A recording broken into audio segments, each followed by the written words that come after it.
can there be a black boy in Memphis who can't read on grade level, or a girl who can't do math on grade level, when there's a church on every other corner? Are you kidding me?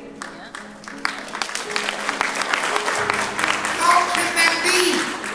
Half the kids in the city below basic, half the children in the city failed in the state assessment, but there's a church on every other corner. My issue is not with religion.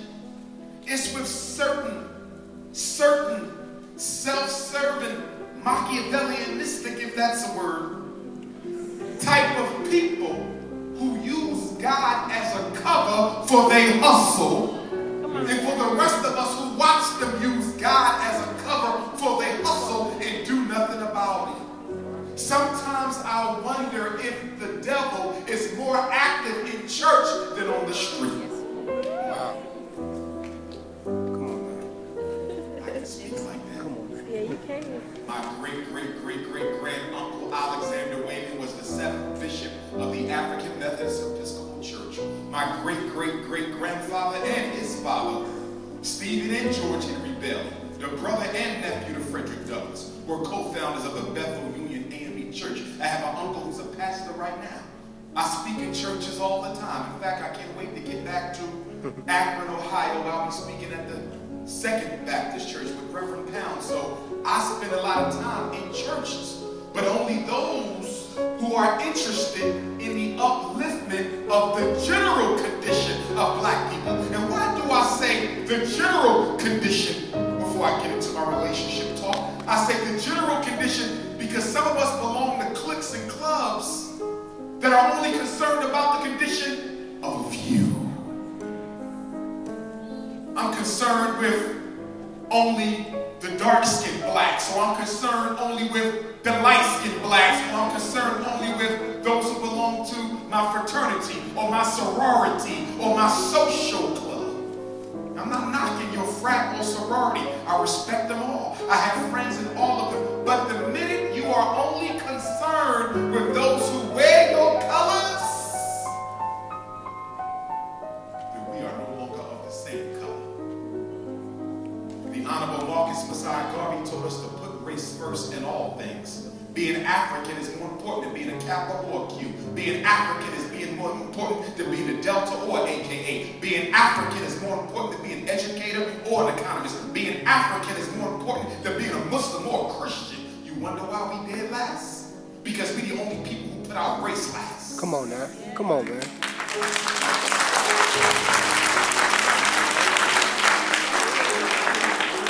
Look around you.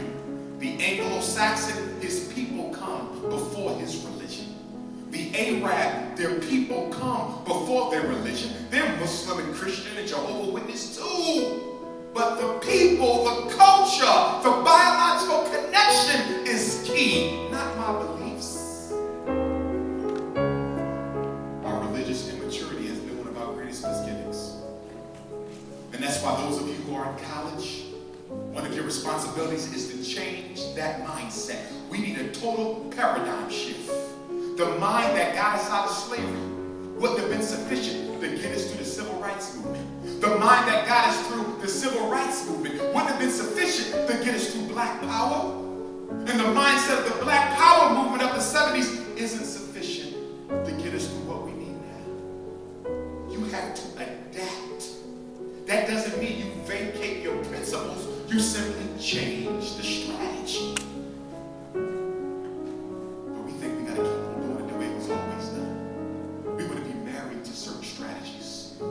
Any good military scientist will tell you that if you're not able to think in the present and stop being married to the past, you'll lose the war before it starts. And even those of us who consider ourselves to be cultural nationalists or pan-Africanists or socialists or activists or whatever box you in, you tend to think that because you're more well-versed on issues of history and culture and politics that you're somehow smarter than the rest of us. Really? I belong to that thing called a conscious community. What has it produced?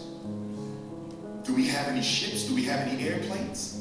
Do we have any supermarkets, independent universities? Are you aware we haven't created a single black college in the past 100 years?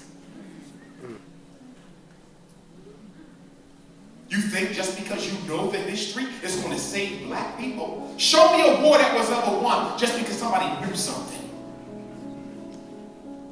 It ain't good enough to just, you knew something. You have to do something.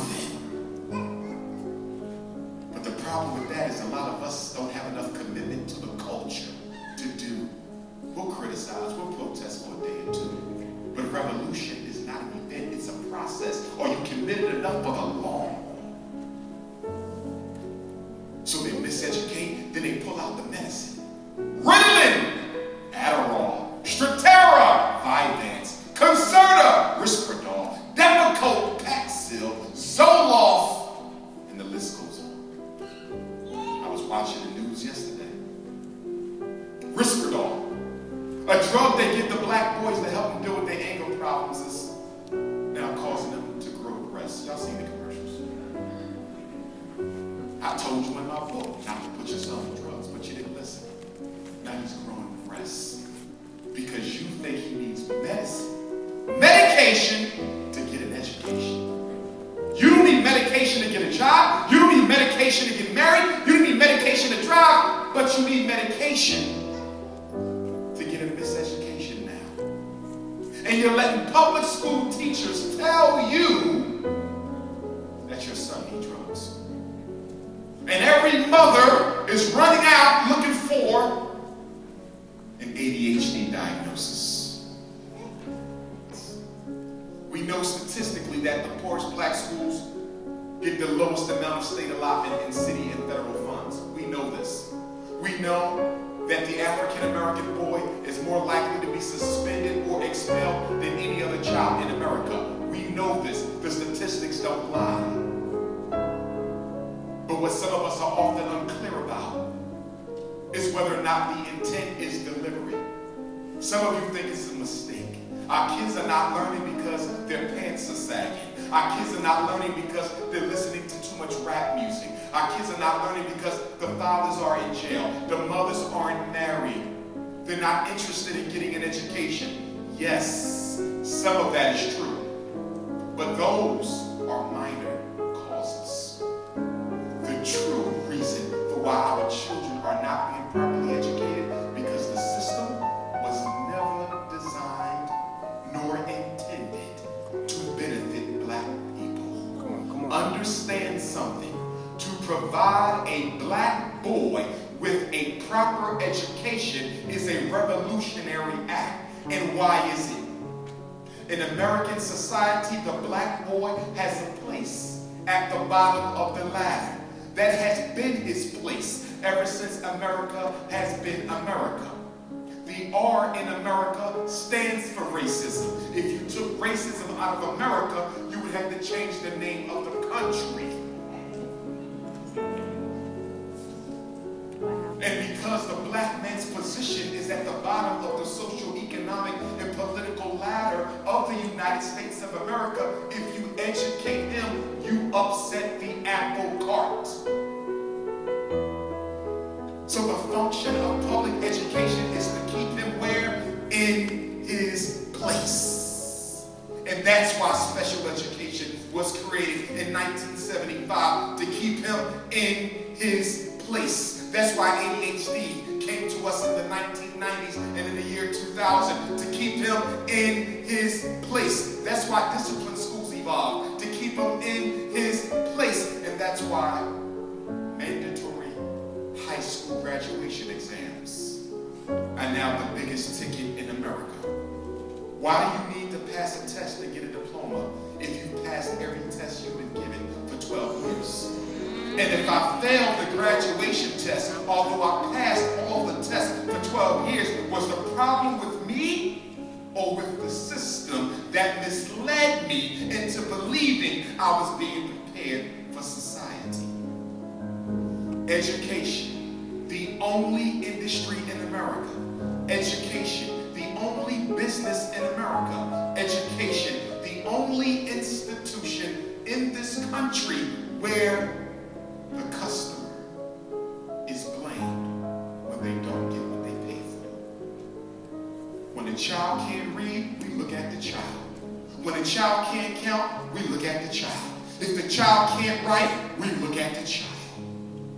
How can you blame a baby for the fact he has not been taught? And no, I'm not going to blame it all on the school system, because let's be honest, if we may, some of us in the hood are downright trifling ass parents, excuse my expression. And I'm speaking as a principal and as a psychologist. Some of us can be trifling, not wanting to take responsibility for our child, always seeking to blame the school when you know that child doesn't do any homework. You know that that baby had no right staying home for 5 years and all of a sudden showing up in kindergarten having never sat still for more than 5 minutes. That is your fault. It is trifling not to send a child to kindergarten just because it was optional. If you're not doing something better with that baby at home, why wasn't he or she in kindergarten? A child should know how to write their own name before they get to kindergarten. They should know their letters. They should know their numbers. They should know their sizes and their shapes without the support of a kindergarten teacher. But they can sing the latest rap song. They twerking at 3, 4, and 5. I can't blame white supremacy for that. I blame trifling ass black people for that. Come on now. And something has to be said about the religious community.